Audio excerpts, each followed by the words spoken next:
ભરૂચના અંકલેશ્વરમાં રેલવેના કન્ટેનર યાર્ડ નજીક આગ લાગી હોવાની ઘટના। અંકલેશ્વરમાં મહાવીર ટર્નિંગ પાસે કન્ટેનરમાં આગ લાગી।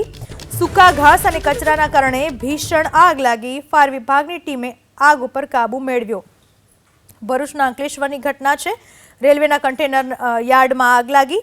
અંકલેશ્વરમાં મહાવીર ટર્નિંગ પાસે કન્ટેનર યાર્ડમાં આગ લાગી। સૂકા ઘાસ કચરાના કારણે આગ વધારે વિકરાળ બની। ફાયર વિભાગની ટીમે આગ ઉપર કાબુ મેળવી લીધો છે। રાજ્યના અલગ અલગ શહેરમાં ઇન્કમટેક્સ વિભાગનું સર્ચ। જામનગર અને અમદાવાદમાં મીઠાના વેપારીઓને ત્યાં આવકવેરાનું સર્ચ। રાજકોટ અને અમદાવાદના અધિકારીઓએ હાથ ધર્યું સર્ચ ઓપરેશન। મોરબીના માળિયા મિયાણા વિસ્તારમાં મીઠાના વેપારીને ત્યાં સર્ચ। માળિયામાં આવેલી દેવ સોલ્ટ કંપનીમાં આવકવેરા વિભાગની તપાસ। વહેલી સવારથી અમદાવાદ અને રાજકોટના અધિકારીઓની ટીમ મીઠાના વેપારીઓ પર તવાઈ બોલાવી રહી છે। અમદાવાદની કોર્પોરેટ ઓફિસ માળિયાની મીઠાની ફેક્ટરી પર પણ દરોડા પાડવામાં આવ્યા છે। આવકવેરા વિભાગે તવાઈ બોલાવી છે। દેવ ગ્રુપના 15 થી 17 સ્થળો પર આવકવેરા વિભાગનું સર્ચ ઓપરેશન ચાલી રહ્યું છે।